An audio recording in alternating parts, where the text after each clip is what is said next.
السلام علیکم. I am مقدس, کلینکل سائیکالوجسٹ.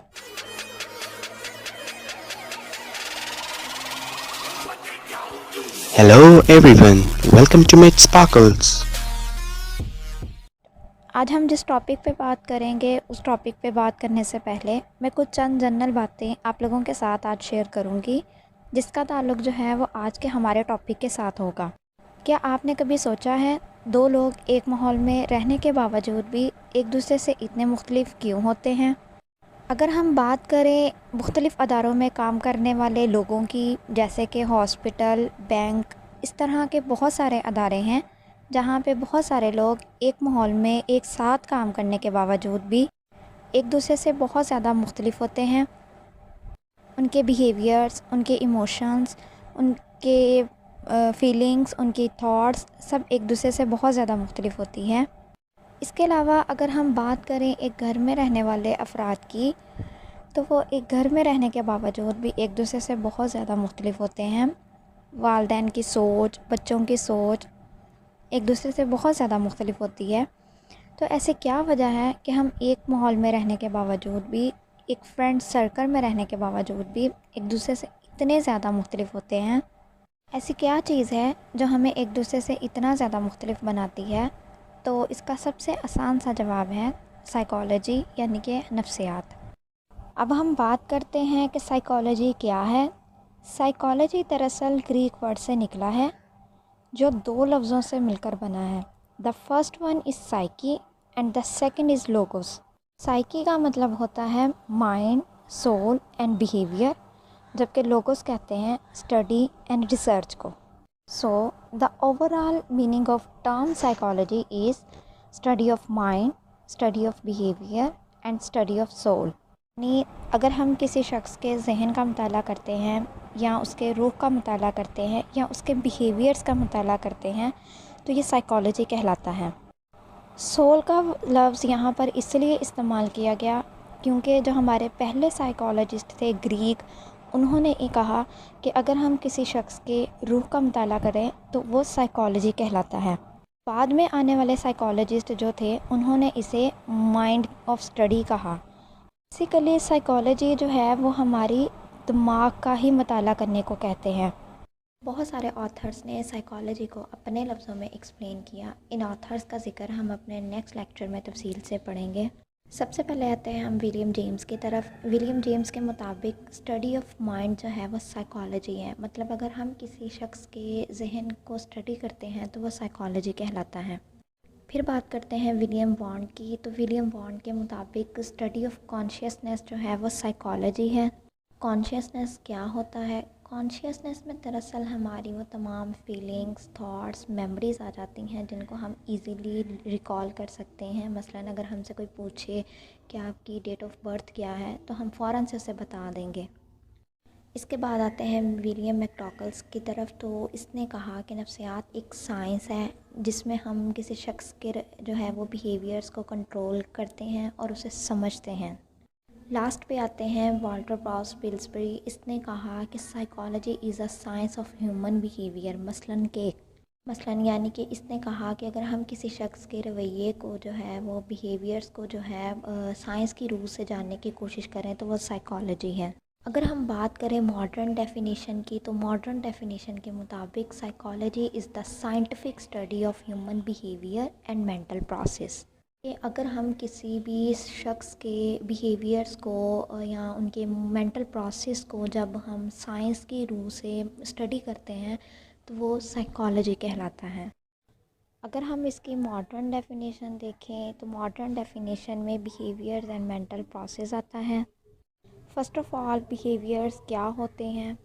تو بیہیویئرز ایسے کام یا حرکات ہیں ہماری جو ہم اپنی ڈیلی لائف میں پرفارم کر رہے ہوتے ہیں، جو ہم محسوس کرتے ہیں، سوچتے ہیں یا ہم تجربات کرتے ہیں. مثلاً کہ میں آپ سے بات کر رہی ہوں، یہ میرا بیہیویئر ہے. ہم کسی کے ساتھ خوشی سے بات کر رہے ہیں، یہ ہمارا بیہیویئر ہے. ہم کسی کے ساتھ سیڈ موڈ میں بات کر رہے ہیں تو یہ ہمارا بیہیویئر ہے. بیہیویئرس کی بہت ساری اقسام ہیں جن میں سب سے پہلے آتا ہے اوورٹ بیہیویئرس. اوورٹ بیہیویئرس وہ ہوتے ہیں وچ کین بی آبزرو، جنہیں ہم دیکھ سکتے ہیں. مثلاً کہ ہم بات کر رہے ہیں، ہم اٹھ بیٹھ رہے ہیں، یہ ہمارا آورڈ بیہیویئر ہے۔ پھر آتے ہیں کاورڈ کی طرف، تو کاورڈ بیہیویئر وہ ہوتے ہیں وچ کی ناٹ بی آبزروڈ، جس کا ہم براہ راست مشاہدہ نہیں کر سکتے، دوسرا شخص اسے نہ تو دیکھ سکتا ہے نہ محسوس کر سکتا ہے۔ دراصل ہماری انر فیلنگس، تھاٹ، میموری کو جو ہے وہ کاورڈ بیہیویئر کہتے ہیں۔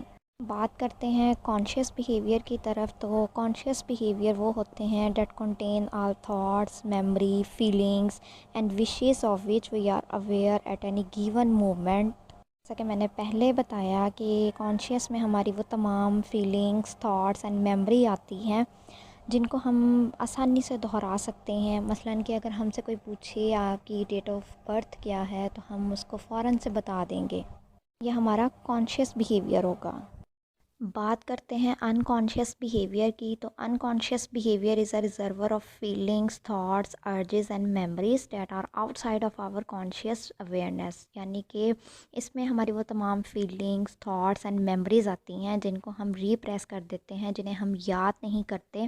مثلاً کہ کوئی اگر ہمارے ساتھ انسیڈنٹس ہوا ہے، کوئی حادثہ وغیرہ پیش آیا ہے، جیسے کہ ایکسیڈنٹ ہوا ہے، تو ہم کیا کریں گے، ہم اس کو اپنے انکانشیس میں ریپریس کر دیں گے کہ ہمیں یاد نہیں کرنا پڑے، تو اس کو جو ہے ہم انکانشیس بیہیویئر کہتے ہیں۔ پھر آتے ہیں سمپل بیہیویئر کی طرف، تو simple behaviour is in which the response is the direct result of the cause, یعنی کہ ایسے بیہیویئرس جو دکھائی دیتے ہیں، جو ظاہر ہوتے ہیں یا جن کی ہم وجہ آسانی سے جان سکتے ہیں۔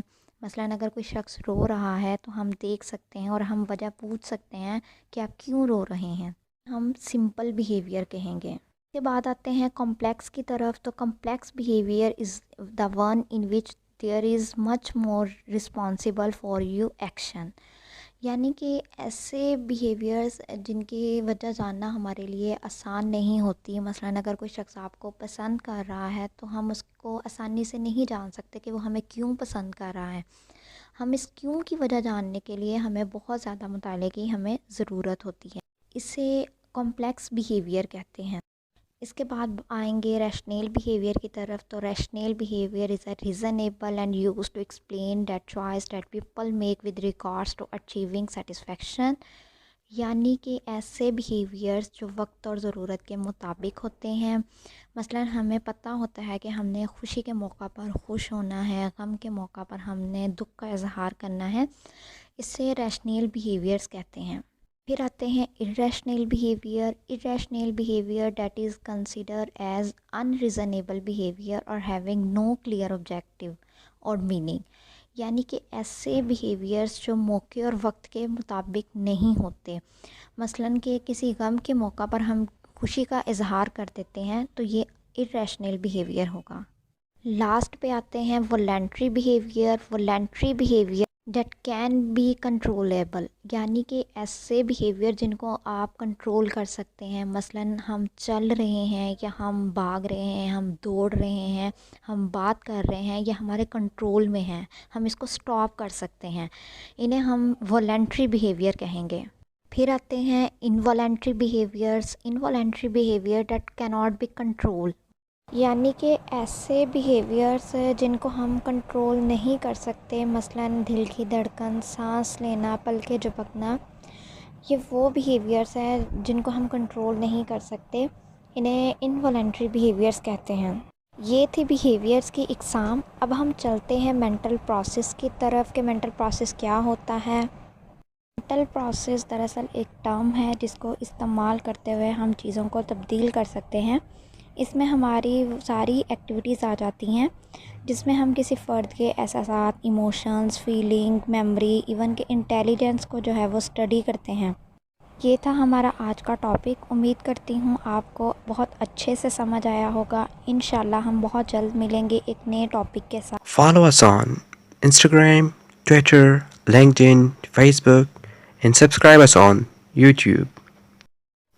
For more information, visit our website www.mythsparkles.blogspot.com. For more interesting videos, stay tuned with us. Thank you.